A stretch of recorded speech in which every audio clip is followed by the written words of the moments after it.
물건을 잃어버릴 수도 있죠.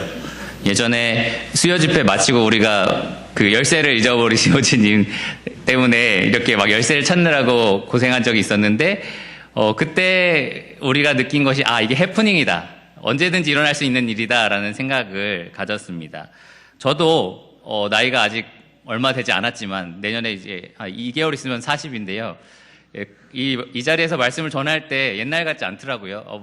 단어가 잘 생각이 안 나고, 벌써 그러면 안 되는데 라고 아마 생각하실 텐데, 제가 느끼기엔 그렇습니다. 젊었을 때랑 좀 다르다 이런 생각을 좀 하게 됩니다. 그런 식으로 해프닝이 일어나죠. 물건을 잃어버리기도 하고 생각을 잃어버리기도 하고 사람 이름이 기억나지도 않고 그러한 일들이 많이 일어납니다. 크게는 갑작스러운 사고를 당하기도 합니다. 갑자기 차 사고가 나거나 갑작스럽게 질병을 얻기도 합니다. 아까 말씀드린 것처럼 야외 집회를 다 계획했는데 비가 많이 와가지고 갑작스럽게 취소하기도 합니다. 이런 일들을 우리가 가리켜서 해프닝, 우연히 일어난 일이라고 말할 수 있습니다. 해프닝이 일어나면 여러분 어떤가요? 기분이 어떠신가요? 별로 좋지 않습니다. 사실 당황스럽고 짜증나기도 하고 사실 실망스럽기도 합니다. 좋은 해프닝이면 그렇지 않겠죠. 어쩌다 우연히 바닥에서 돈을 주웠다. 이런 해프닝이면 짜증스러워, 실망스러워 이런 마음이 들지는 않을 겁니다. 그러나 대부분의 좋지 않은 해프닝, 여러분이 예상하지 못했던 일들이 삶 가운데 일어날 때는 그러한 불평하는 마음들이 쉽게 올라옵니다. 제가 여기에 이렇게 기록을 했는데요. 주일에 편안한 체육복을 입고 와서 솜사탕과 뻥튀기를 먹으며 신나게 뛰어놀고 집에 갈 땐 치약과 세제 등을 받아가는 행복한 야외 집회를 할 줄 알았는데 갑자기 이렇게 말씀을 드려야 하는 상황 어떠신가요? 좋아요? 지금 다 좋다라는 말을 하시는데 눈빛은 그렇지 않은 것 같아요. 표정은 완전 다른 말을 하고 계신 것 같습니다. 저도 마찬가지로 아까 말씀드린 것처럼 편안하게 오늘은 부담 없이 즐기다 가야겠다라고 생각했지만 갑자기 이런 일이 생겼죠. 그럴 때 제 마음도 아마 그렇게 좋지만은 않을 겁니다. 이렇게 삶에 갑자기 툭 튀어나오는 해프닝을 우리가 어떻게 받아들여야 할지 저는 오히려 이런 기회에 하나님이 우리에게 가르쳐 주시려고 하는 게 아닌가라는 생각을 가졌습니다. 그래서 주님께서 정말 삶에 우리가 셀 수 없이 만나는 많은 해프닝을 어떤 마음으로 반응하기 원하시는지 이 시간 함께 배우고 나누기를 원합니다. 여러분 삶 가운데 언제든 일어날 수 있는 이 해프닝에 대해서 우리가 과연 어떤 생각을 가져야 하는지 살펴보기 원합니다. 첫 번째로 우리가 가져야 할 교훈, 그리고 생각은 우연히 일어나는 일은 없다라는 겁니다. 우연히 일어나는 일은 없다. 성경이 분명하게 말하고 있는 진리가 바로 이것입니다. 이 세상에 우연히 발생하는 일은 존재하지 않는다라는 겁니다. 왜 그럴까요? 어떻게 제가 이렇게 확신하게 말할 수 있을까요? 우연히 일어나는 것은 없습니다라고 확실히 말할 수 있는 이유가 어디에 있을까요? 이 성경이 모든 일을 하나님께서 그의 뜻대로, 그의 뜻의 결정대로 하신다라고 말씀하고 있기 때문입니다. 에베소서 1장 11절에 보면 하나님을 가리켜 모든 일을 그의 뜻의 결정대로 일하시는 분이라고 소개를 합니다. 모든 일은 무엇을 포함할까요? 문자 그대로 모든 일어나는 일을 포함합니다. 이 세상에 일어났던 모든 일, 지금 일어나고 있는 모든 일, 그리고 앞으로 일어날 모든 일을 다 포함하는 말입니다.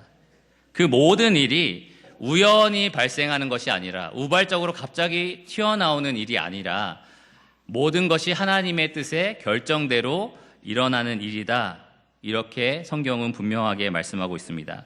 이것을 두 글자로 우리가 하나님의 섭리라고 말을 합니다. 하나님의 섭리.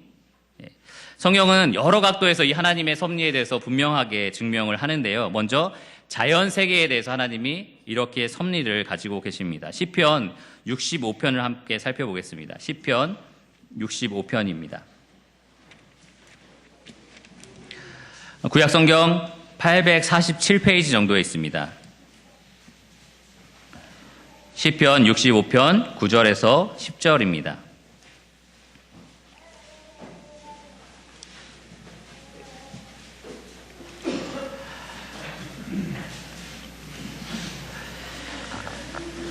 네, 찾으셨으면 한 목소리로 읽어볼까요? 65편 9절과 10절입니다. 땅을 돌보사 물을 대어 심히 윤택하게 하시며 하나님의 강에 물이 가득하게 하시고 이같이 땅을 예비하신 후에 그들에게 곡식을 주시나이다.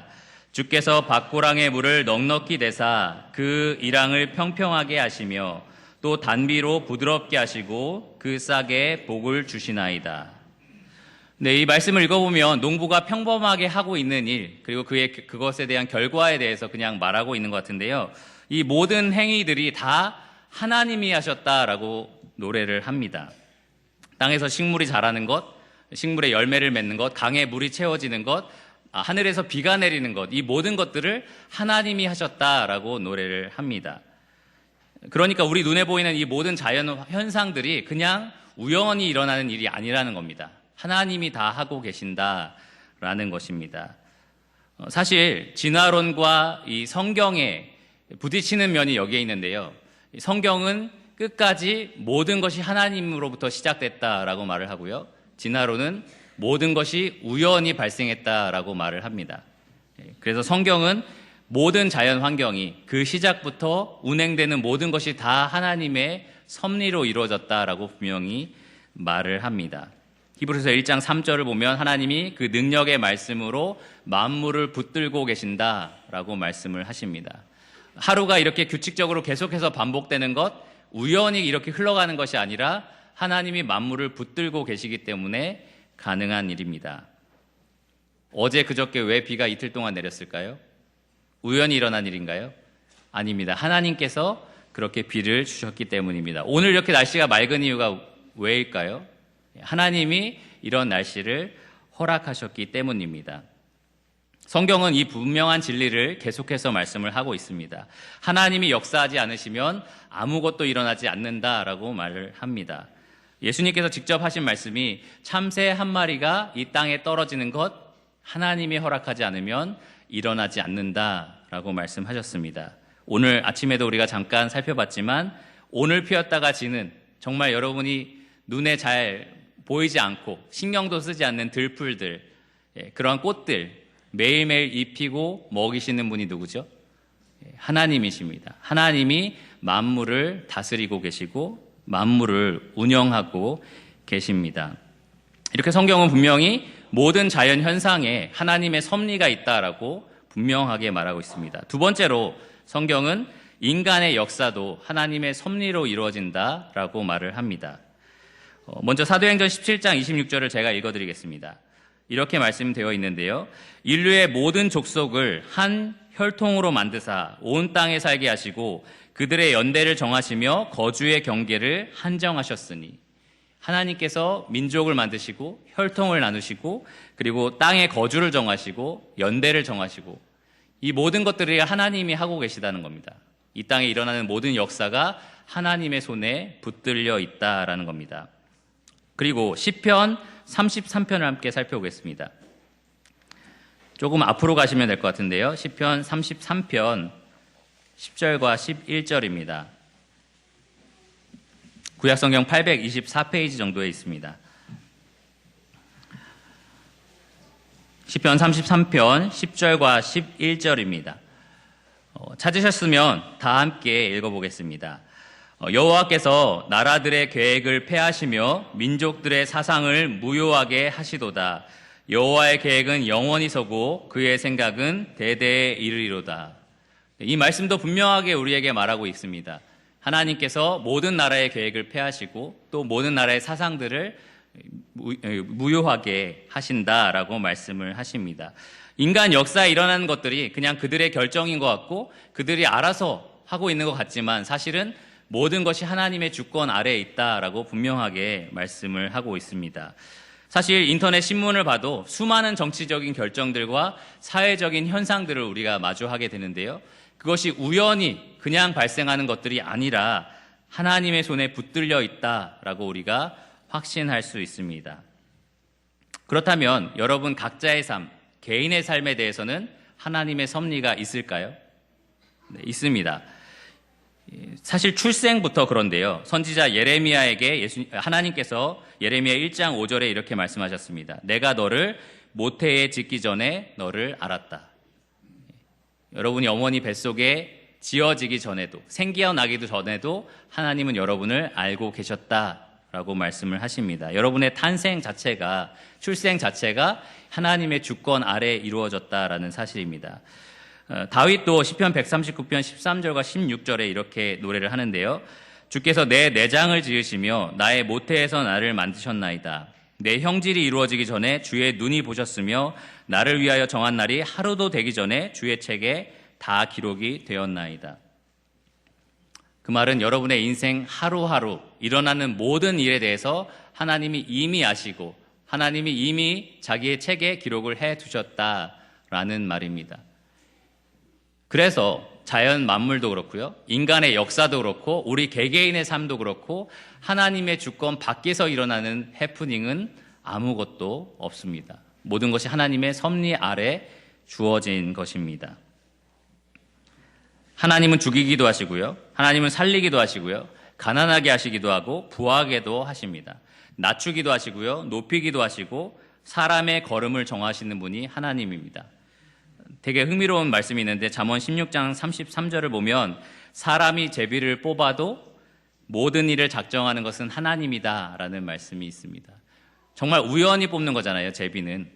여러분 주사위를 돌리든 제비를 뽑든 정말 이건 우연이다 라고 말을 하는데 성경은 분명하게 그것도 하나님의 결정 아래 주어진다라고 말씀합니다. 한 가지만 더 살펴보면요, 우리의 구원은 어떨까요? 영적으로 우리가 구원을 받잖아요. 이 구원은 어떻게 이루어지는 걸까요? 하나님의 섭리가 그 안에 들어있을까요? 그렇다고 생각하십니까? 네, 그러실 겁니다.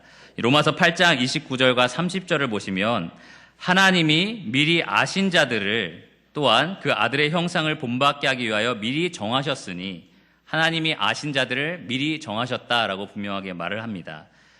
이는 그로 많은 형제 중에 맏아들이 되게 하려 하심이니라. 또 미리 정하신 그들을 또한 부르시고 부르신 그들을 또한 의롭다 하시고 의롭다 하신 그들을 또한 영화롭게 하셨느니라. 구원의 모든 과정에 대해서 얘기를 하면서 그 모든 것들의 주체가 하나님이다라고 말을 합니다. 여러분을 부르신 분이 하나님이고요, 미리 아신 분이 하나님이고 정하신 분이 하나님이고 택하시고 의롭다 하시고 거룩하게 하시고 영화롭게 하신 분도 하나님입니다. 여러분의 구원의 시작부터 끝까지 모두가 다 하나님의 섭리 아래 주어졌습니다. 그러므로 우리는 결론을 지을 수 있는 게 있는데요, 이 땅에 우연히 발생하는 것은 없다라는 겁니다. 이 땅에 우연히 일어나는 해프닝은 존재하지 않는다라는 겁니다. 제가 읽었던 어떤 책에는 이런 말이 있더라고요. 우연히 만약에 존재한다면 하나님은 존재하지 않는다. 만약에 하나님이 존재한다면 우연이란 존재하지 않는다. 둘 중에 하나밖에 없습니다. 우연이 있든지 아니면 하나님이 살아계시든지 둘 다를 타협해서 우리가 이해할 수는 없습니다. 성경은 분명히 말하기를 하나님은 살아계신다라고 말을 하고요, 우연히 일어나는 일은 없다라고 분명하게 말을 합니다. 두 번째로 우리가 배울 수 있는 해프닝에 대한 교훈이 있는데요, 그것은 해프닝에 악으로 반응하지 말라입니다. 해프닝에 악으로 반응하지 말라. 원래 이 두 번째 제목을 제가 뭐라고 달았냐면 해프닝에 반응하지 말라, 악으로라는 말을 뺐어요. 왜냐하면 보통 우리가 해프닝이 일어나면 악으로 반응하기 때문입니다. 보통은 자연스럽게 뭔가 일어나면 나도 모르게 그냥 본능적으로 악하게 반응하기 때문입니다. 아까 말씀드린 것처럼 좋은 해프닝이면 그렇지 않겠죠. 길을 가다가 돈다발을 발견하면 짜증낼 사람 없을 겁니다. 그렇죠? 실망스러운 사람은 없을 겁니다. 물론 돈을 발견했는데 주인이 나타났다. 그러면 실망스럽겠죠. 그러나 그렇지 않다면 아마 행복할 겁니다. 이 좋은 일이 생기면 사실 기분 나쁠 사람은 별로 없습니다. 그런 해프닝에 우리는 어쩌면 하나님에게 감사와 찬양까지 돌릴 수도 있습니다. 문제는 우리 눈에 좋지 않은 해프닝이 있다라는 겁니다. 삶에 갑자기 끼어든 사건, 사고들이 있습니다. 여러분 기분 좋게 교회에 왔는데 형제 자매가 나에게 툭 던진 한마디 때문에 갑자기 실망스러울 수 있고요, 짜증이 날 수도 있습니다. 제가 야외 집회를 준비하면서 말씀을 준비했기 때문에 야외 집회에 대한 예도 여기 있는데요, 야외 집회를 꿈꾸며 기다렸는데 비가 왔다고 취소할 때, 그럴 때 여러분 짜증이 올라올 수 있겠죠. 밥을 줄 줄 알았는데 밥을 주지 않을 때 화가 날 수 있겠죠. 그럼 오늘 맛있는 거 먹어야겠다 이런 생각으로 바로 안 가고 우리는 금방 날씨 좋은데 좀 모이면 안 돼? 이 정도는 모일 수 있는데 이런 마음으로 쉽게 반응을 합니다. 보통 판단, 정죄, 불평, 불만, 분노, 짜증, 실망, 낙심 이러한 것들이 해프닝을 만날 때 쉽게 자연스럽게 쏟아져 나오는 우리의 반응들입니다. 그 반응들이 누구를 향할까요? 여러분 짜증이 확 날 때 그 반응이 1차적으로는 누구를 향할까요? 보통 그런 해프닝을 일으킨 대상에게 갑니다. 그렇죠? 여러분에게 어떤 말을 갑자기 툭 던져서 기분을 나쁘게 한다면 그 말을 한 그 사람에 대한 분노나 원망이 바로 올라옵니다. 근데 가만히 생각해 보면 아까 처음에 저희가 살펴본 대로 모든 해프닝에 누구의 섭리가 있다고 그랬죠? 하나님의 섭리. 하나님의 주권 아래 모든 것이 허락됐다라는 걸 우리가 기억한다면 여러분이 가지고 있는 그러한 반응들, 악한 반응들이 결국은 흘러가는 곳이 하나님입니다. 왜 이런 것들을 허락하셨는가라는 원망으로 하나님을 향해서 우리가 악한 반응을 냅니다. 아담이 아주 대표적인 경우죠. 당신이 나에게 준 여자가 나로 하여금 범죄하게 했습니다라고 화를 확 내는데 가만히 생각해 보면 그 화살은 하나님께까지 향하게 됩니다. 당신이 주지 않았다면 사실 나는 이런 일이 없을 겁니다라고 말을 하는 겁니다. 우리 모두가 아담의 후손인 관계로 그런 해프닝이 생길 때 사실 대상에 대해서 분노하고 그 대상은 하나님까지도 가게 됩니다. 물론 화가 나고 원망이 들 만한 해프닝도 종종 있습니다. 갑자기 생긴 질병이나 사고를 당할 때 나는 즐거워. 나는 하나님께 이 상황에서도 영광 돌릴 거야. 이렇게 바로 만약에 하는 사람이 있다면 여러분은 어떤 사람이라고 생각이 드실 것 같아요? 정말 영적으로 훌륭한 사람이다라고 첫째로 생각할 수 있겠지만 보통 우리는 정상이 아닌 것 같다라는 생각을 할 겁니다. 정말 삶 가운데 갑자기 확 들이닥친 그런 해프닝에 악하게 반응할 만한, 이해할 만한, 인간적으로는 이해할 만한 그런 일들이 종종 있습니다. 누군가가 저지른 죄의 피해자가 된다라는 거, 그런 것도 쉽게 우리가 긍정적으로 반응하기 어려운 일들입니다. 이 대표적인 예가 요셉인데요. 요셉의 형들은 그를 죽이고 싶을 만큼 미워했습니다. 그래서 요셉이 왔을 때 때리고 모욕하고 조롱하고 웅덩이에 던져버리고 그리고 노예로 팔아버립니다. 사실 요셉이 나중에 어디 팔려서 죽임을 당하든지 자기들은 신경 쓰지 않겠다라는 그러한 악한 마음들이 거기에 들어 있었습니다.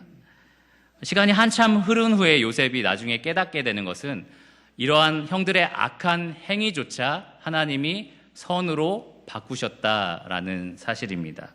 형들의 악을 선으로 바꿔서 요셉 개인의 삶뿐만 아니라 요셉의 가족들뿐만 아니라 이스라엘이라는 민족을 구원하셨고 또 더 나아가서는 그 이스라엘 민족을 통하여 오신 그리스도를 통하여 온 세상 사람들을 하나님이 구원하셨다라는 겁니다. 그런 악함을 통하여 하나님이 선을 이루실 수 있다라는 겁니다. 때로는 하나님이 누군가의 죄를 통해서도 역사하시기 때문에 섭리하시기 때문에 우리가 해프닝에 악하게 반응할 때가 있습니다. 이 요셉이 자기 삶에 일어난 이러한 해프닝, 정말 이 깊은 상처와 슬픔을 당했을 이러한 해프닝에 정말 하나님 기뻐하시는 올바른 반응으로 바뀌기까지 얼마나 많은 시간이 걸렸을까요? 얼마나 많은 시간 동안 내적으로 갈등을 했겠습니까? 형들에 대한 미움이나 이 상황에 대해서 받아들이지 못하는 마음으로 얼마나 많이 고생을 했겠습니까? 우리가 우리 삶에 하나님이 강력하게 역사하고 계심을 인정하기 전까지는 우리는 해프닝에 악하게 반응하는 것을 멈추지 못할 것입니다. 우리 삶에 하나님이 역사하신다라는 것을 인정하기 전까지는 우리 삶에 일어나는 해프닝에 악하게 반응하는 것을 우리가 멈추지 못할 것입니다. 모든 것을 합력하여 선을 이루신다라는 것을 진정으로 우리가 인정하기 전까지는 우리에게 주어진 것을 모두 감사함으로 받지는 못할 것입니다. 때로 저는 진짜 심각한 해프닝 앞에서 울부짖는 사람들을 만나서 얘기할 때가 있습니다. 사랑하는 가족을 잃어버리거나 갑작스러운 사고로, 갑작스러운 질병으로 가족을 이제 떠나보내야 하는 그러한 사람들을 만날 때 참으로 어렵습니다. 사실 그러한 사람 앞에서 이 모든 것이 하나님이 허락하신 일이야. 너는 울지 말고 그러니까 감사해. 이렇게 말하는 것 어떻게 생각하십니까? 참 힘든 일이죠. 그 사람 지금 울고 있는데 그렇게 말한다는 것은 참 쉽지 않은 일입니다. 그리고 옳지도 않은 일입니다. 성경에 보면 우는 자와 함께 울라라고 말씀하고 있고요. 성경에서 우리가 실천해야 되는 사랑은 오래 참고 온유하고 무례하게 행하지 않는 것입니다. 그러니까 우리가 그렇게 그 사람의 감정을 헤아리지 않고 툭 그러한 말들을 던지는 것은 사랑의 행위는 아닙니다. 하지만 극심한 고통을 가져다주는 해프닝에서 회복되기 위해 가장 먼저 밟아야 하는 단계가 무엇인지 아십니까? 그것이 바로 하나님이 이 모든 것을 허락하셨다는 것을 인정하는 것입니다. 하나님이 이 가운데서도 강력하게 역사하고 계신다는 것을 인정하는 것입니다. 하나님이 나에게 악처럼 보이는 이러한 심각한 해프닝 가운데서도 그분의 선을 위해서 또 나의 선을 위해서 지금 역사하고 계신다라는 사실을 믿는 것입니다. 그것을 믿을 때야만 비로소 내가 그 극심한 실망 가운데서 슬픔 가운데서 비로소 회복될 수가 있습니다.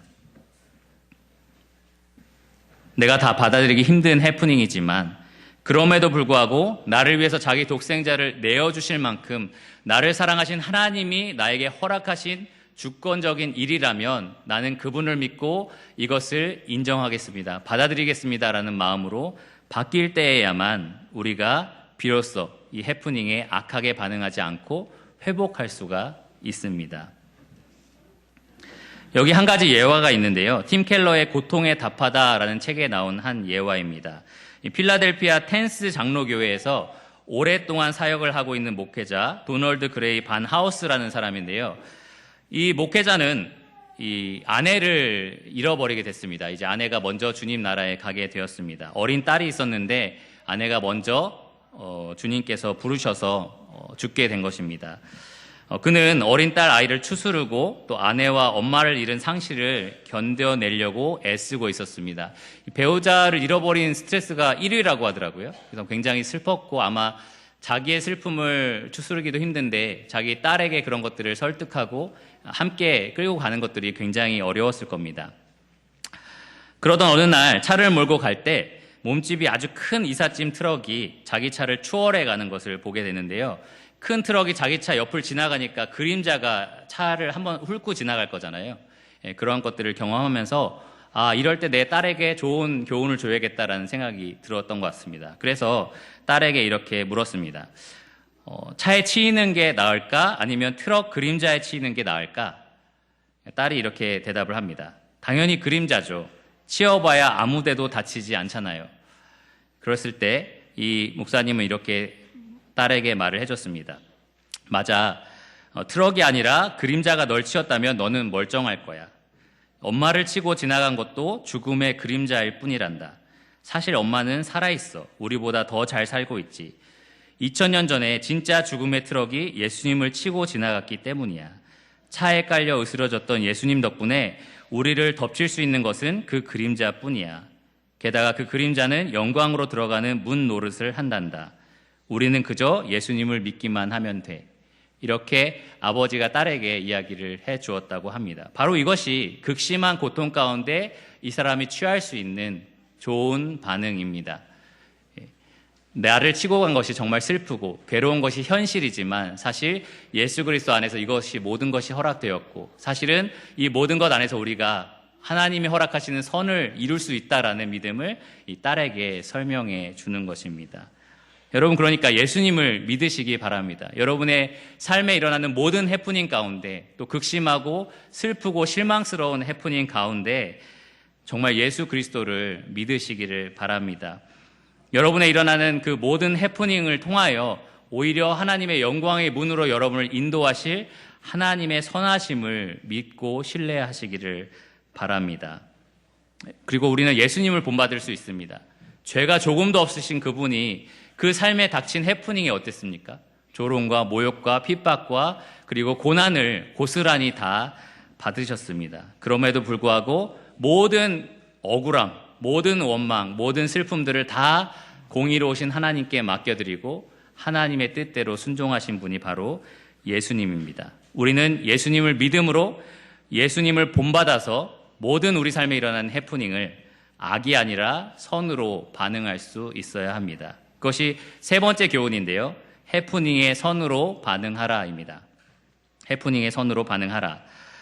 어떻게 하는 것이 선으로 반응하는 걸까요? 우리 삶에 어떤 일이 툭 일어났을 때 그것에 선으로 우리가 반응한다면 구체적으로 어떻게 반응하는 것일까요? 먼저 우리는 모든 것을 그의 뜻에 결정대로 일하시는 하나님을 인정하는 것으로 선으로 반응할 수 있습니다.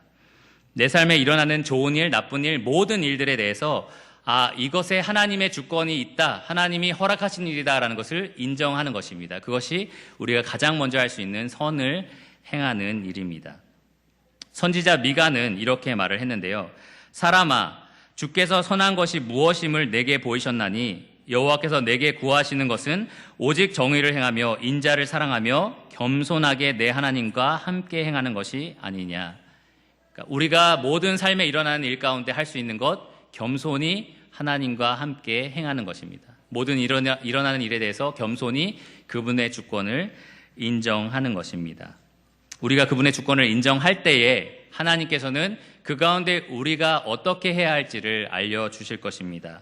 그래서 솔로몬은 잠언을 통해서 이렇게 지혜롭게 우리에게 조언을 합니다. 잠언 3장 6절에 너는 범사에 그를 인정하라. 그리하면 내 길을 지도하시리라. 모든 해프닝 가운데 먼저 하나님을 인정하는 자세를 갖는 것, 그것이 우리가 할 수 있는 선을 행하는 일입니다.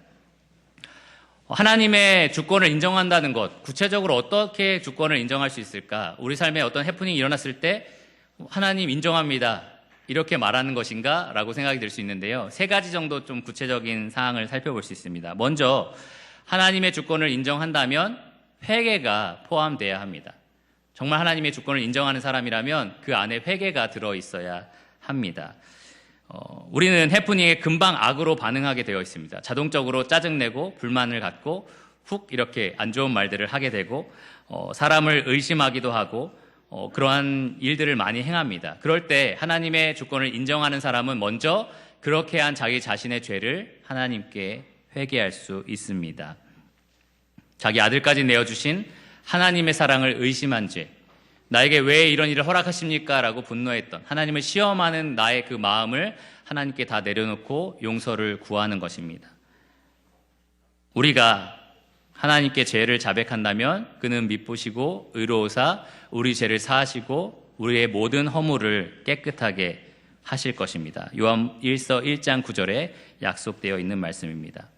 두 번째로 하나님의 주권을 인정한다면 우리 그 주권을 인정하지 못했던 죄를 회개할 뿐만 아니라 우리는 하나님께 지혜를 구해야 합니다. 이런 해프닝을 어떻게 바라봐야 하는지, 이 해프닝 가운데 우리 마음과 생각을 지켜달라라고 하나님께 간절히 지혜를 구해야 합니다. 빌립보서 4장 6절과 7절 말씀해 보면 아무것도 염려하지 말고 모든 일에 기도와 간구로 하나님께 감사함으로 아뢰라 라고 말씀을 합니다. 감사함으로 하나님께 아뢰라. 그리하면 하나님의 평강이 그리스도 예수 안에서 너의 마음과 생각을 지키시리라. 갑자기 일어난 일들에 대해서 사실 어떻게 받아들여야 되지? 어떻게 생각해야 되지? 라고 혼란스러울 때 우리는 하나님께 구할 수 있습니다. 하나님 지혜를 주십시오. 이 상황을 어떻게 받아들여야 하는지 나에게 알려주십시오. 이 상황에서 이 상황을 바라볼 수 있는 지혜가 제가 필요합니다. 이 상황에서 선으로 반응할 수 있도록 주님 지혜를 허락하여 주시기 바랍니다. 하나님, 이 상황에서 내가 마땅히 가져야 하는 마음과 생각을 저에게 허락하여 주시기 원합니다. 지금 요동치고 있는 나의 마음을 당신의 평강으로 채워주셔서 나의 마음을 평안하게 지켜주시기 바랍니다. 이렇게 우리가 구할 수 있습니다. 그리고 마지막 세 번째로 하나님의 주권을 인정한다면 우리는 이렇게 구함으로써 감사함을 가질 수 있습니다. 그분이 우리에게 지혜를 주실 것이고요. 그 가운데 합당한 길을 보여주실 것이라는 확신이 있기 때문에 우리가 구하더라도 감사함으로 구할 수 있습니다. 정리하자면 이 해프닝의 선으로 반응하는 첫 번째, 하나님의 주권을 인정하는 것이 필요한데요. 거기에는 세 가지가 더 요구됩니다. 그렇게 선으로 반응하지 못하는 나의 마음에 대한 회개, 그리고 그렇게 하게 되는데 필요한 지혜를 구하는 기도, 그리고 그 기도에 응답하실 하나님에 대한 감사가 필요합니다. 이제 마지막으로 이 해프닝에 선으로 반응하는 두 번째 구체적인 행동을 말씀드리고 마치겠습니다. 두 번째로 우리가 해프닝에 선으로 반응하는 구체적인 행동은 주를 기쁘시게 하는 일을 행하는 것입니다. 내가 당한 일 가운데 우리가 먼저 앞에 살펴본 것처럼 하나님의 주권을 인정한다면 그분의 지혜로 평온한 마음을 갖고 감사하는 마음을 가지고 또 우리 마음을 회개했다면 사실 이제는 하나님이 기뻐하시는 일을 할 수 있는 상태가 됩니다. 그런 마음이 없다면 하나님을 인정하지 않는 상태에서 어려운 상황에서 그래도 선을 행해 이렇게 하면 사실 힘들거든요. 나는 지금 괴롭고 이 상황을 받아들일 수 없는 상태고 하나님께 감사하지도 않고 평안하지도 않는데 그래도 선을 행해야 된다라는 말은 사실 큰 부담이 됩니다. 근데 앞서 우리가 살펴본 것처럼 하나님의 주권을 인정하는 사람이 먼저 된다면 그 다음에 바로 자연스럽게 따라오는 그리고 우리 안에서 그렇게 할 수 있는 힘이 생기는 행동이 바로 하나님이 기뻐하시는 그 일을 행하는 것입니다. 아무리 힘들고 실망스럽고 화가 나는 해프닝을 겪는다 해도 우리는 언제나 그리스도 예수 안에서 성령의 능력으로 선을 행할 수 있는 사람들이 되었습니다. 그러므로 여러분 모든 상황 가운데 어떻게 하면 내가 하나님을 기쁘시게 할 수 있을까 생각하시기를 바랍니다. 저희가 아내와 함께 이렇게 부부 상담을 종종 하는데요. 이 부부의 갈등을 어떻게 해소할 것인가라는 것에 있어서 반응하지 말고 행동하라라는 원리가 있습니다. 남편이 무슨 말을 할 때, 아내가 무슨 말을 할 때 화가 나잖아요. 그럴 때 거기에 대한 반응, 자연스러운 악한 반응을 하지 말고 과연 여기에서 하나님이 나에게 원하시는 것이 무엇인지 생각해보고 그것에 따라 순종하라라고 가르칩니다. 영어로는 react 하지 말고 act 해라 이렇게 얘기를 하거든요. 그 사람이 한 행위에 대한 그냥 자연스러운 반응이 아니라 그 행위와 관계없이 내가 할 수 있는 일들을 해라라는 조언입니다. 마찬가지로 여러분 삶에 일어나는 해프닝 가운데 어떻게 하면 하나님을 기쁘시게 할 수 있을까? 그것이 항상 우리의 고민이 돼야 합니다. 예를 들면 여러분이 죽을 병에 걸렸다, 힘든 질병을 지금 앓고 있다라고 할 때 그 상황 속에서 먼저는 앞서 살펴본 대로 하나님이 주권 아래 이 일을 허락하셨다라는 마음을 가질 수 있습니다. 그리고 하나님께 지혜를 달라고 구함으로써 내 마음의 평온을 채울 수 있습니다. 그리고 나서는 이 질병을 가진 상태로도 나는 하나님을 기쁘시게 해야겠다라는 마음을 가지고 살 수 있습니다. 같은 질병을 갖고 있는 사람들 혹은 다른 질병들을 앓고 있는 어려운 사람들을 우리가 찾아가서 내 마음을 가지고 내가 하나님께 받은 은혜를 가지고 위로하고 격려할 수 있습니다. 그것이 하나님이 기뻐하시는 선이 될 것입니다. 또한 내 삶에 일어나는 모든 과정 속에서 내가 어떻게 하나님을 신뢰하고 있는지 간증을 함으로써 많은 성도들에게 그러한 위로와 격려를 줄 수 있습니다. 갑자기 비가 와서 야외 집회가 취소됐고 애찬이 없습니다. 어떻게 우리가 선을 행할 수 있을까요? 왜 밥이 없는 거야? 집에 와서 밥 해야 되잖아. 이게 악한 반응이라면 선한 반응은 이렇게 나올 수 있을 것 같지 않으십니까? 이런 기회에 내가 서로 교제가 뜸했던 사람들, 내가 좀 챙겨야 되는 사람들과 함께 같이 나가서 점심을 먹어야겠다. 같이 교제하면서 그 사람들을 세워줘야겠다. 이렇게 마음을 바꾸는 것이 정말 이러한 해프닝에서 우리가 선을 행할 수 있는 자세라고 생각을 합니다. 우리가 그렇게 할 때에 우리 삶 가운데 하나님 기뻐하시는 열매를 맺게 될 거고요. 결국은 하나님께 영광을 돌리게 될 것입니다. 그래서 결국은 삶에서 우리가 만나는 모든 일은 사실 하나님께 영광을 돌리는 기회가 됩니다. 또 주위 사람들에게 선을 행할 수 있는 기회가 됩니다. 해프닝은 기회다라는 생각을 가지시기를 바랍니다. 결론적으로 저는 서머나 교회 감독이자 요한의 제자였던 폴리캅이 순교 직전에 이런 말을 했다는 것을 들었습니다. 그 집정관이 그에게 그리스도를 욕하라, 그러면 그대는 자유를 얻을 것이다 이렇게 말했을 때 폴리캅이 내가 86년 동안 그분을 섬겨왔지만 그분은 나에게 절대로 해를 입히신 적이 없습니다. 그런데 내가 어떻게 나의 왕이요 나의 구주이신 그분을 욕할 수 있겠습니까? 이렇게 순교 직전에 말을 했다고 하는데요. 저는 이 놀라운 고백을 생각하면 할수록 한 가지 의문이 들었습니다. 86년 동안 이 폴리캅의 인생에 실망스러운 일이 전혀 일어나지 않았을까? 어떻다고 생각하십니까? 86년의 인생 동안 정말 실망스러운 해프닝이 이 사람의 삶에 없었을까요? 있었겠죠. 사실 지금 당하고 있는 이 순교 직전의 상황도 사실은 그가 당할 수 있는 아주 슬프고 실망스러운 해프닝이었을 겁니다. 그런데 그는 자기 삶에 일어난 일들을 예수님이 나에게 해를 끼치기 위해서 주신 일이다라고 전혀 생각하지 않고 있습니다. 나에게 실망스러운 일이 일어날 수 있지만 그것조차 그리스도가 사랑으로 주권 아래 나에게 허락하신 은혜로운 일이다라고 생각을 하는 것입니다. 사실 우리가 그러한 마음을 품어야 합니다. 범사에 하나님을 인정함으로써, 범사에 내가 그렇게 인정하지 못하는 것을 회개함으로써, 범사에 나에게 필요한 지혜를 달라라고 구하는 것으로써, 범사에 감사함으로써, 그리고 범사에 하나님이 기뻐하시는 선을 열심히 행하는 하나님의 백성이 됨으로써 우리는 하나님을 신뢰하고 모든 해프닝 가운데 하나님께 영광을 돌리며 사람들에게 선을 끼칠 수가 있습니다. 오늘 말씀을 준비하면서요, 어제 새벽이었죠. 왜 이런 일을 갑자기 당하게 하셔서 나로 하여금 이렇게 힘들게 하실까라는 생각을 잠시 가졌는데요. 이 말씀을 준비하면서 그렇지 않다.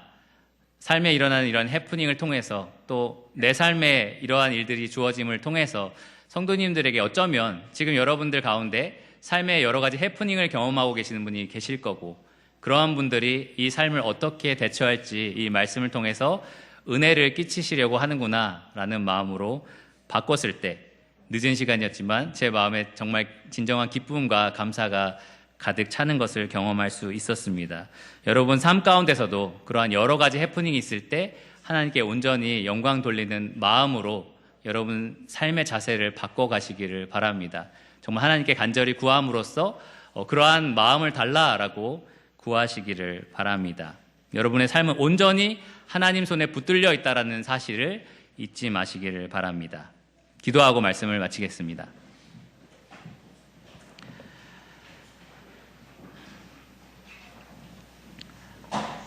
주님 감사합니다. 정말 오늘 일어난 이런 해프닝 가운데도 우리에게 진리의 말씀으로 주님의 진리를 선포해 주심에 감사를 드립니다. 우리 삶에 일어나는 모든 일 가운데 또 때로는 슬프고 힘들고 어려운 일들이 많이 있지만 성도님들께서 이러한 삶 가운데서도 오직 하나님을 신뢰할 수 있도록 도와주시기를 원합니다. 악한 일에 빠져서 또 사탄에게 져서 세상의 유혹에 빠져서 모든 해프닝 가운데 하나님을 원망하는 성도가 한 사람도 있지 않게 하여 주시고 그 마음을 하나님의 평강으로 채워주셔서 하나님을 온전히 인정하고 또 신뢰함으로 하나님께 영광 돌리는 그러한 기회로 삼는 성도가 되게 해주시기 원합니다. 오늘 이렇게 예배를 마치고 또 떠나가지만 또 한 주일 동안 주님께서 필요한 모든 은혜를 내려주시고 또 한 주일을 살아가면서 우리 삶이 온전히 하나님 손에 붙들려 있다는 사실을 꼭 기억할 수 있도록 주님께서 삶 가운데 역사해 주시기를 원합니다. 모든 것을 예수 그리스도의 이름으로 감사하며 기도드렸습니다. 아멘.